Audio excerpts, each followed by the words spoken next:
What do you do when you feel stuck in a rut? When you just can't get those creative juices flowing? All the buzz in business is about exciting innovation, collaboration, generating ideas to move our world forward. But sometimes we have to fight for that creativity. And today's guest has a new way to show us how. The climb to the top feels so good when you get there. Is it just us, or can it feel lonely sometimes, even when you're successful? And who defines success anyway? What about life's twists and turns? We've learned a few things along the way, and we're ditching the culture of competitiveness. Bringing together women from different backgrounds to share their stories. Let's do this together. Welcome to Think Tank of Three podcast.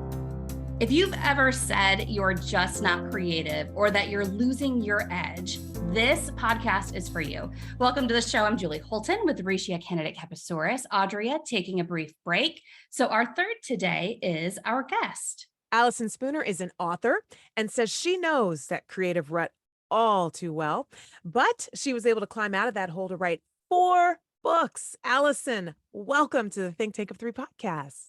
Hello, thank you for having me. We are so happy to have you here, Allison, especially because not only did you come up with a way to get out of your own rut, but you now are teaching other people the same steps you took. And I can't wait to just dive in and learn all about this today.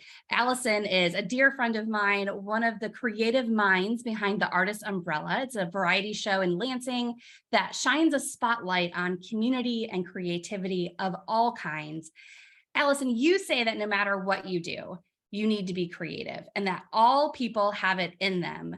Explain this for us, because I have a feeling that there's at least someone out there listening that might claim they don't have it. Exactly. There's probably somebody right now, associating creativity with artists, writers, and of course, artists and writers, and all those people are creative, but also everyone has to be creative in some way, shape, or form, no matter what they do. Entrepreneurs, business owners, moms, teachers, no matter what, your chosen path, creativity can be a really helpful tool to help you move forward and stand out. But sometimes that creativity can feel just a little out of reach and hard to grab onto. So these tools can definitely help with that. And you're not kidding. I mean, think about the mom driving the kid to soccer practice or a game and suddenly gets reminded like, oh, mom, it's our night to bring snacks. Like that is creativity in full force to figure out like, okay, where can I stop on the way to get enough snacks or juice boxes or whatever? I mean, like that is creative problem solving, no doubt. Exactly. Okay, so Allison, you say that it doesn't just show up, that you have to fight for those creative juices. And you've created a program called Creative Warrior, helping people to find the fight within that creativeness in some unexpected ways. So what exactly is Creative Warrior? Yeah, so Creative Warrior is a brand that is all about helping creators or anybody who needs a little more creativity in their life get out of those creative ruts and get back to creating if you're feeling stuck. Because as artists know, or anyone who has suffered from a creative rut, it does not feel good. If you are someone who loves to create, are passionate about creating, or need creativity in your life, when you're stuck, it doesn't just affect what you're trying to create, it can affect your whole life. So a creative warrior knows that creativity isn't just going to show up whenever you need it. You have to fight for it. And that's what Creative Warrior does. It provides the tools that you can use to fight for your creativity. It's so interesting that you lay it out like that, because it's not, but it almost sounds counterintuitive. There's a plan. There's a way to get to your creativeness, right? Because people think of creative as it just flows in the atmosphere. You lay down on your pillow and, osmosis, it just happens. And you're saying, no. I mean, there is that, but there is get those juices flowing, do some stuff, which then leads you back to, I think back to when I was in, I want to say probably high school, it's probably high school and college. And we have some type of writing thing. And I remember one of our teachers saying, just take out your pen and just start writing, just write. And just that the process of the pen on the paper and the hand flowing would kind of help get something out of you. But feeling like there are steps that are there, I think it's key. Where did this come from? How did you come up with Creative Warrior? Yeah, so I definitely agree with what you're saying, because as an artist, I used to be or as a writer, I used to be what we call a pantser. Just fly by the seat of my pants, write down whatever comes to me. If I wanted to, write a novel, it was just kind of just start writing and see where it goes. And that didn't get me very far. So there was a time a little while ago, a long time, probably about 5 years or so, that I didn't create anything at all. I have been a writer for as long as I can remember. I've always been passionate about writing. I've known from the time I could hold a pen that I wanted to be a writer. But at one point in my adult life, I found myself not writing, not creating, or trying to write and not getting very far, or starting something and not finishing it. And then all of a sudden, because I couldn't write, there was a whole lot of self-doubt that came into play. Am I even a writer? If I wasn't a writer, I didn't know who I was, because I'd always wanted to be a writer. If I can't write, who am I? If I don't have a completed novel, am I even a writer? So lots of scary thoughts going through my brain that then made it even harder to create. So I was pretty stuck. And then I started discovering things little by little that helped me create a little bit at a time. And those things kind of formed what I call the 4 pillars of a creative warrior. So I started entering contests online and attending writing events here in Lansing that used prompts to get you started. So the contest would give you like a genre, an object, and a location that you had to include in your story, or the events would include 3 words. And those prompts just really helped me get ideas that I wouldn't have had without them. So that started getting me writing a little bit more. Those contests and events also provided structure in the form of deadlines and word count and things like that. And that led me to flash fiction, which is complete stories in less than 1,000 words. And to somebody who wasn't creating at all, 1,000 words seemed really doable. So I didn't have to try to write a novel. I could write 1,000 or 500 words. And that felt a little like a little bit like a relief to someone who wasn't creating anything at all. So structure became one of the second pillars, of Creative Warrior. Among all of this, I started doing yoga. I knew I wanted to get in shape. I knew I needed to be doing something a little more active than what I was doing as I was getting older, but I wasn't going to jog because jogging, Yeah, really. Right. I mean, if you're not like a runner who's been running your whole life, no one picks that up in your 30s or even 20. Yeah.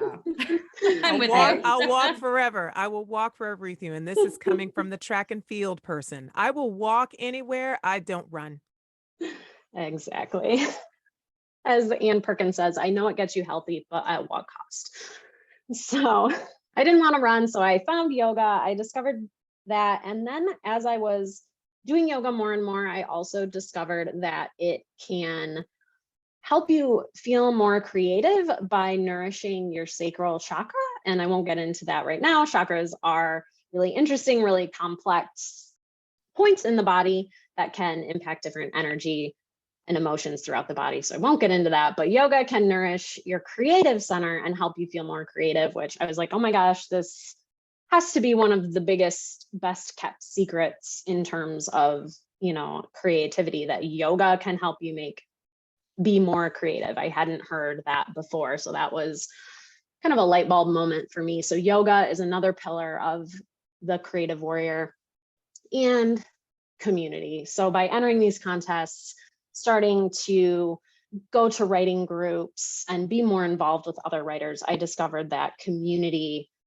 and being around other creatives was just really inspiring. Even if we weren't actively talking about writing or talking about our projects, just being with them in the same room, seeing their struggles, seeing them push past their struggles, just really inspired me. So eventually, by combining all of these things that I came across accidentally, I was creating short stories, flash fiction stories. And for a long time, to me, I just felt like practice to eventually create that novel. And then I realized that I had all these stories just sitting around, and they were good and they were worthwhile and they were something I was proud of. So I compiled them, put them into a book. I kept creating and writing more, came up with more stories, put them in another book. And eventually, all of this writing, all of this creating did lead to that novel that seemed so elusive for so long. I finally completed that over COVID. So if you notice, this really wasn't that long ago. This is a recent, this is all still developing. I'm still learning to nurture the creative side and slowly bring it out of its hiding place when it goes away. So completed a novel over COVID that's now looking for a home. I wrote a book about creativity and fighting for your creativity and winning the war against writer's blocks. So long story short, the pillars worked and they worked for me. So I want to share them with the rest of the world so that other creators or people feeling stuck and having that identity crisis that I once suffered from don't have to, or at least see a way out when they are suffering from that. I think that two of your pillars in particular stuck out to me, once again, going back to structure, being involved with the creative process. Isn't it funny how you give a person a deadline and parameters, all of a sudden, what seems like this project that's never going to happen comes out of you because, oh, I got to get this done, right? I know myself, I work better knowing that I have a date to get this done by. Or, when I was working in the news, you had to have your whatever the show was going on at whatever time the show was going on. Stuff had to get edited and stuff had to be ready to go. So Oh my you gosh, had I still have nightmares about as an executive producer going into the booth and still writing the show and not right. having any of the tapes in on time and none of the stories are. And actually that happened to me in real life once when I was an intern and I was put in charge of the Christmas morning news that was 2 hours long and I'd never produced even an hour-long show. And I was like, oh my gosh, we ran out of time and we don't have enough news written for the show. I still have that nightmare. I remember being a sports when I was the first time when I first got into sports producing, and I remember my main sports anchor editing his shot was coming up. Let's say this was the 11 o'clock show, right? Sports hits at, we'll say 11:20-ish, I believe, somewhere in there, 22. Yeah. Listen to us like hitting the times, Like, right? yeah, between 11:20, 11:26, Right. right around there. And he's editing, kid you not, at 15. And he's like, just wait here. I'm going to give you this tape. And this wasn't like you couldn't just upload it anywhere. Yeah, this was back when we were running tapes to the tape room, like these down the hall to physical, a tape room. yeah, big yellow beta tapes, or Right. maybe So you had advanced to the black. mine were, we had the black ones, and Yeah, then moved to you were little, more and then advanced, moved to yeah. little blue ones. But he's like, all right, ready? I'm like, okay. And he gives me the tape and it's like, get that down to the tape room. And I'm sprinting down there and we're hearing over the announcements, sports is in 1 minute, sports. And I'm like, he's like, it's okay. And I'm like, this is the A block. This is the A story in your sports. This is the first thing. Why am I not having it yet? But when these deadlines, they push you to do whatever it is that you need to do. So I like the structure part of it because again, it sounds counterintuitive, but it's just not. It kind of forces your brain. I don't know, maybe shocks your brain into this has to happen. So let's go. And then the yoga part, even though I'm not a huge yoga person, but I think just something that gets the blood flowing, something that just centers you. If that's taking a walk, if that's taking a run, you know what? God bless you if you're going for a run, if that gets your juices flowing. But there's something that allows the process of breathing, the process of clearing your mind, the process of getting rid of the clutter that might actually be blocking you so that you can think about the project. I really do feel like those things are so key. Exactly. And, when you say, I'm not that into yoga, or I don't like yoga, and you mentioned the breath, the breath is actually the most important part of yoga. For those that say, I can't do yoga, or I'm not flexible enough to do yoga, or I just don't like doing yoga. If you're standing up in a strong stance, aware of your posture, aware of yourself, aware of your thoughts and your breathing, that's yoga. So I could stand up from my desk right now and just pull my shoulders down away from my ears, really, engage my core. And when I say core, I'm not talking about like getting strong abs here. I try to make that distinction when I talk about core, because I think that's the first thing people think of. You're just making sure that, your body is supporting itself. You're doing yoga. If you're standing up and doing that, and you're aware of your breath, you're aware of your thoughts, and you're saying, my thoughts are okay, but I'm not going to focus on them right now. That's yoga. And so the people, if you're worried about yoga, you can do yoga. Who Believe knew? me. Who knew? And we've talked about that breath work before on the show, because as much as we all like to think we know how to breathe properly, apparently most of us are doing it wrong. We're not doing it consistently well to be getting the benefits, that big deep breath. But I'm curious, Allison, because I love listening to your story and how it takes so much creativity to write books, and not just one, but you've authored multiple books that you've used this technique to really pull that creativity out of yourself. I'm curious, for those listening who on a day-to-day basis, maybe they're not writing creative stories, maybe they're not trying to author a novel, but they are trying to tackle that project that's due. Sometimes it might be technical writing. It might be just tackling an email where you feel like you can't get your words in the right order.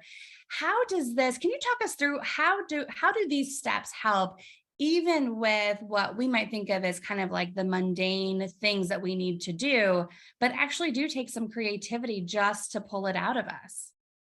Yeah, I think prompts could work in a similar way. It doesn't have to be a creative prompt. I have done workshops about using flash fiction to get blogging for businesses that want to blog more. So the prompt doesn't have to be a creative writing prompt. It could be something to do with your industry. It could be something to do, with your specific job, as long as it offers a different way of looking at things, or something you might not have thought of before. So you could use an image or a goal or something that you have in mind.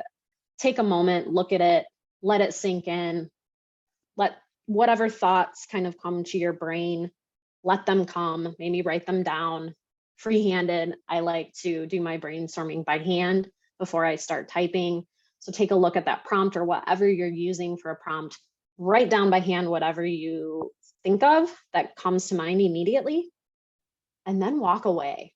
That is one of my biggest tips. I talk about this in my free webinar that I can talk about a little later, but brainstorm and then walk away. Do something unrelated to what you're doing, like the dishes, or something that doesn't take a lot of brain power. So don't go watch TV, or maybe don't even read a book, but go for a walk, do some yoga, maybe just some stretching if it's not, full on yoga, clean the house, whatever tasks you like to do to kind of just let your mind wander, and have that, whatever you're working on, in the back of your mind, and then come back to it. Set a timer so that, you don't get distracted by whatever you're doing. And it can be 10, 15 minutes, however long you have in your day to devote to this. And then go back to your project with a fresh mind, look at what you wrote down before you walked away, and who knows what might come up. And give yourself a deadline. Give yourself a crazy deadline, like, depending on, when your project is due or whatever you're working on, whether that deadline's 24 hours, 48 hours, something that seems just a little out of reach to you. just so that you get that, like we were talking about earlier, that adrenaline rush, that urgency. Because like we were talking about, if you have all the time in the world to work on something, you're going to take all the time in the world to work on it. I love it. You're so right. Like I'm sitting here like, oh, okay, I got to start giving myself more self-imposed deadlines. Tell us about the community you've created that ties in with Creative Warrior, because if there's, one thing that I can definitely relate to, no matter what business you're in, what career you have, there are, and it could be whether you're a mom, whether you're an entrepreneur, whether you're, working in a mid-level management position, a top C-suite position. I think any position, there are times where we feel isolated and alone, and that we're the only ones who understand what we're going through. And frankly, that's why we created the Think Tank of Three podcast, to really bring women together to start having these conversations about the things that are difficult to have conversations about. So I love that your process, your pillars include community. So tell us how your community works and how you really help fuel and support each other. Yeah, so the biggest place right now that community is centered is a Facebook group called Creative Warriors. So the Facebook page is Creative Warrior, the Facebook group is Creative Warriors. And, like I mentioned, when I was stuck in my creative rut, it was just by going out and just being around other writers that helped kind of get me through my rut, get me through my challenges. I could see other writers having the same struggles and not giving up. And that was really important to me. I know that a lot of people, and this particularly applies to artists and creators and writers, think that it has to be a really solitary activity. And it does. There are times when you have to be heads down and tune out distractions and just get stuff done.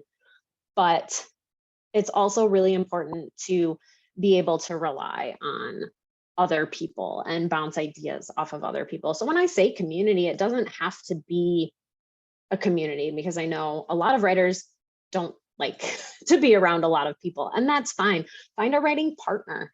Find one person that you trust. If community seems a little overwhelming, join the group, maybe watch the conversations, see if there's anyone posting or chatting about something that you can connect with, and then see if you can develop a relationship with that person in particular, and maybe they become a trusted writing partner. So it doesn't have to be a community of, 300 to 400 people, or whatever, even 20 people. It can be one or two trusted individuals, but just having that person or those people there, even if you're not always talking to them or around them, can be really important. And we do live write-ins through Creative Warrior on YouTube. I'll just go live and say, hey, I'm going to be writing for 30 minutes or 2 hours. Hop on. And even though we're not in the same space, just knowing that there's other people logged on, however you want to say it, popping up in the chat every now and then, just knowing that those people are there is really motivating. And knowing like, hey, if I turn this off now, this person's going to see I didn't make it for the whole 30-minute sprint or whatever. So accountability is also really important. And if you have a trusted group or a trusted friend, they can help keep you accountable. Ladies, what do you think? Is there something, do you either one of you feel that there might be also something to understanding what might be causing your creative rut in whatever space it is? Like, especially if it's something that's happening repeatedly. I think that once you find a flow, it might be easy to continue that flow, right? Moving on from project to project, once you feel like okay, I've got my groove, I know what I'm doing now, and you're feeling good. And it, you, like you said, you went from one book to the next one, got a third one, here's my fourth one. You just found your groove. But if every time there's a project, or every time there's something you're trying to accomplish, and you keep finding yourself sitting in this rut, do you think maybe there's room to try to figure out, okay, there might be something larger here shutting you down for some reason? This a completely random question. I'm with you. Yes. Yes. It's exactly why I developed a keynote on burnout, because what I was finding was that I was, I would think like, oh, I just like my brain's not working today, or I just can't get my creativity to flow, or, insert whatever kind of static phrase about not being able to accomplish the quality of work that I wanted to do. And I finally realized it had nothing to do with my writing ability, with my, graphic design ability, or my ability to see big picture strategy. It had everything to do with everything else in life, like the overwhelm, just too much, and finding those proper ways to avoid getting to that place. But once you're there, how do you back yourself out of that burnout? How do you get yourself to that point of feeling renewal? But absolutely, it's not burnout for everyone. I think there can be a variety of ways. And yeah, root cause, right? Like we always have to get to the root cause to even figure out what's going on with us. Exactly. And I think yoga can be a really helpful tool for that as well, because it allows for that time of introspection, of looking inward, of slowing down, so even if you're not, actively creating, there are times in my life where I am not actively doing anything. I shouldn't say anything creative. There are times when I'm not actively writing. I haven't really been working on a new fiction project or creative project lately. I'm working on growing Creative Warrior, but there might be times where you're not creating, you're taking time to do yoga consistently. So maybe you're doing the yoga during the time when you would be working on your creative project. You're taking that time to look inward, to meditate, to journal, to see what's coming up when you think about creating. If you think about going to your computer and you find yourself pausing, why? Like, write down what's happening in your body, or if your stomach is clenching, or you're finding yourself being like, maybe I should go do X instead, why? And just really dedicating time to thinking about that. And the other thing I would say to that, and one thing I advise, it's a strong word, one thing I suggest for some people is to write or do your thing, whatever that is, first thing in the morning. So if you're having trouble devoting time to yourself, your creativity, your projects, because you feel pulled in so many different directions, give yourself, whether it's, an hour, or even if it's 20 minutes in the morning before you do anything else, dedicate that time to yourself, to your project, before you're pulled in so many different directions, before you're needed by your kids or your job or your spouse or just life, whatever that happens to be. Even if it's just 20 minutes, whether it could just be reading a book too. It doesn't have to be writing. It doesn't have to be creating. Something that fuels you. Just let yourself do that first thing in the morning. And I think, I don't know, it's connected to the original question, but I think that can help start to steer and guide you to discovering maybe what's holding you back. I love that. Anyone who knows me knows ever since I launched my business 5 years ago, I am really bad about setting aside my own time, except it used to be like late at night, because I'd get to, and I read an article on this about like procrastinating, like sleeping, because you feel like you want to own your me time. And that was me. Well, and still is me sometimes.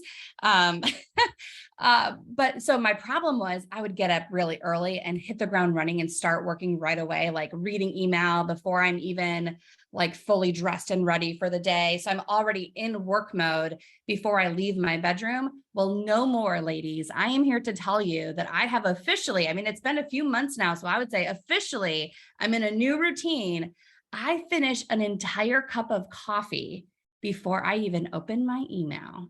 Right? Applause, everyone. Yes. So, I'm kidding, of course, but no, but I love that thought though, Allison. and it doesn't take me that long because I need coffee in the morning, but setting aside that half hour, I am in such a better place by the time, my brain's in a better place to function when I start reading emails. It's not, 6 a.m. when I start reading emails. It's a little bit later. And it really matters. It changes the setup for your whole day. And that kind of relates back to, so you set aside that half an hour. And I think that relates back to, the structure and utilizing these things in a way that works for you. Because I think some of this advice that we hear from all over the place can get overwhelming, because a lot of advice has people, getting up at 4 a.m. or dedicating an hour or two to their workout and their journaling and their reading. And all of those things are important, but you can do those things in 5-minute chunks if you only have 20 or 30 minutes in the morning, if you're not ready to dedicate that whole hour, if you don't want to get up at 4 a.m., which I definitely do not. You can do these things in smaller chunks. That's why flash fiction helped me get writing. That's why deadlines, really short deadlines, can be helpful. That's why these pillars are so important, because they can be applied to your life in a way that works for you. So if you have 30 minutes in the morning and you want to get in a little bit of movement, a little bit of reading, a little bit of journaling, do it in 5-minute chunks. Get up and kind of just jog in place for 5 minutes, or do a couple stretches for 5 minutes, read your favorite book, do a quick sprint, a quick journal sprint for 5 minutes. Do, these things in a way that works for you, and don't let all the noise out there saying that you have to do this for 2 hours, 3 hours, get up at 4 a.m. deter you from doing it, because you can do all of these things in a way that works for you.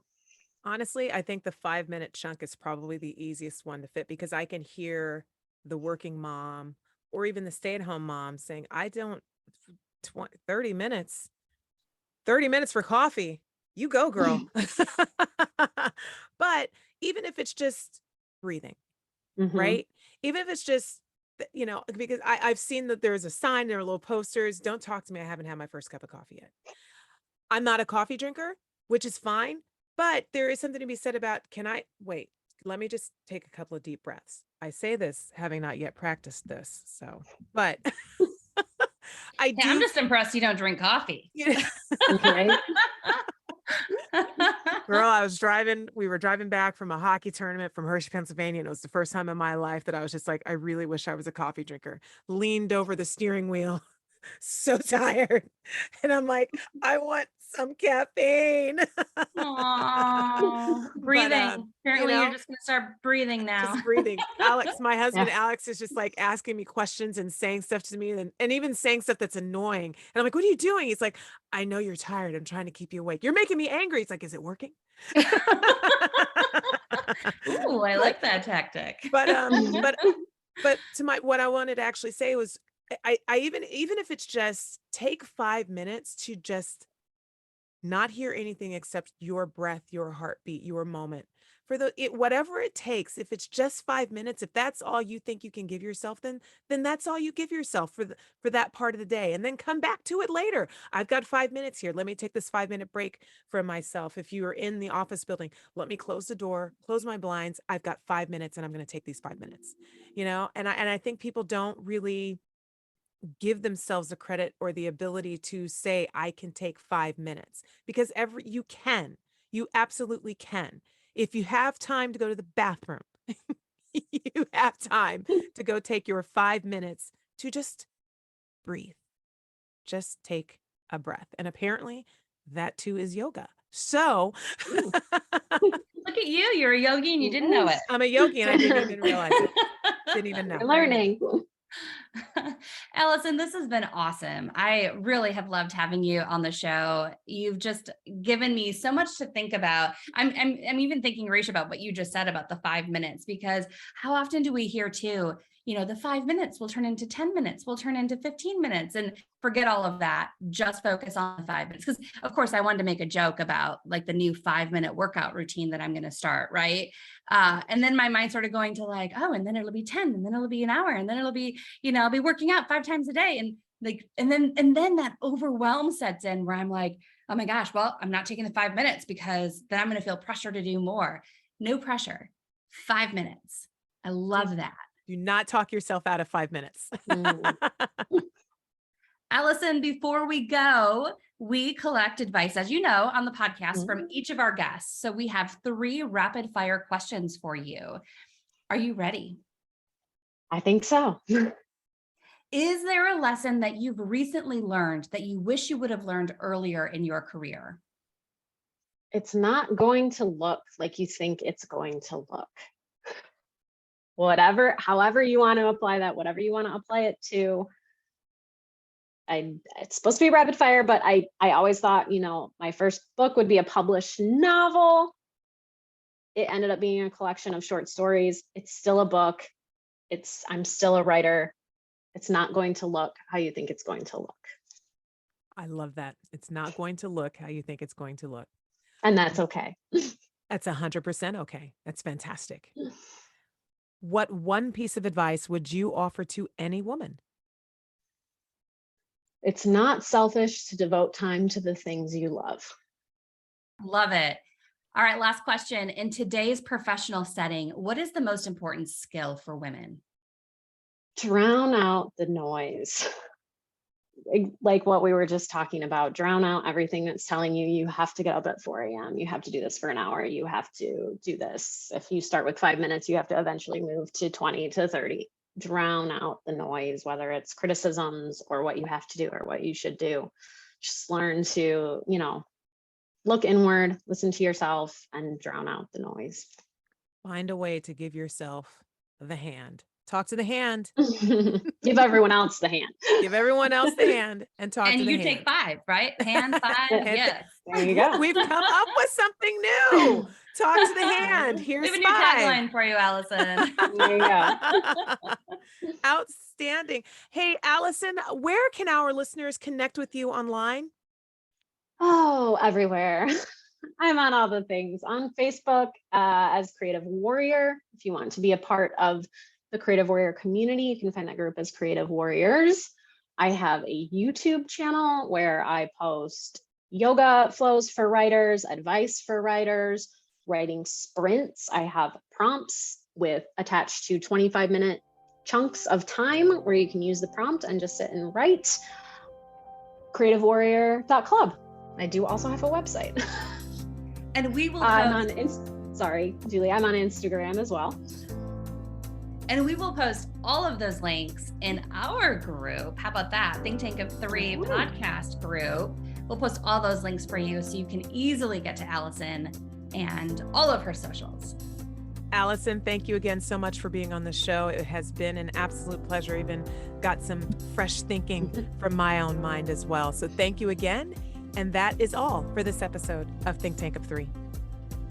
If you have topics you'd like us to cover or guests you'd like to hear from, send us a message at thinktankof3@gmail.com. Subscribe to the Think Tank of 3 wherever you listen to podcasts and connect with us online. We blog weekly at thinktankof3.com. Follow us on social media. You can find us individually on LinkedIn and as Think Tank of 3 on Twitter, Instagram, and Facebook. Women, click to join our private group on Facebook where we can all share advice and articles. And if you liked what you heard in the podcast, share it. You can find Think Tank of 3 on iTunes, Spotify, Stitcher, Google Play, Amazon Music, and SoundCloud.